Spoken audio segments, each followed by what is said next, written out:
Donc le sujet de cet ouvrage sont les biobanques. Les biobanques, c'est, pour faire très simple, des endroits de stockage de matériel.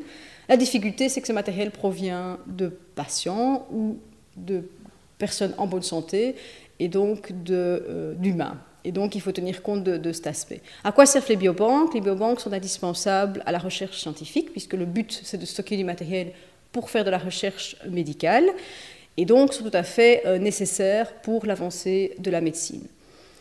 Maintenant, comme je vous l'ai dit, ben voilà, le matériel provient de patients ou de gens en bonne santé qui ont évidemment leur mot à dire concernant l'utilisation de leurs tissus. Donc, en Belgique, on a été un petit peu maintenant dans la transparence par la loi de décembre 2008 qui a un peu, qui a réglementé les choses, pas un peu, qui a réglementé les choses.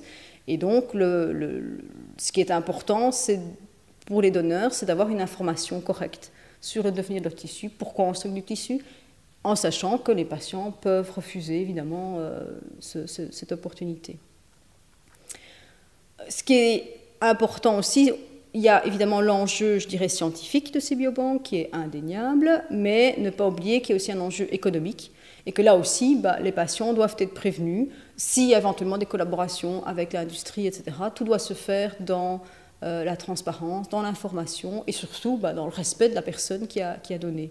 Et je pense qu'un des termes les plus importants dans cette relation, il y a deux termes.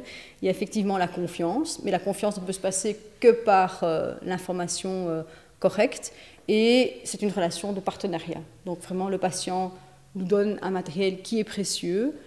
On va travailler dessus. Pourquoi? Pour en faire de la recherche, pour en faire éventuellement des développements de nouveaux traitements qui vont retourner au bénéfice des patients.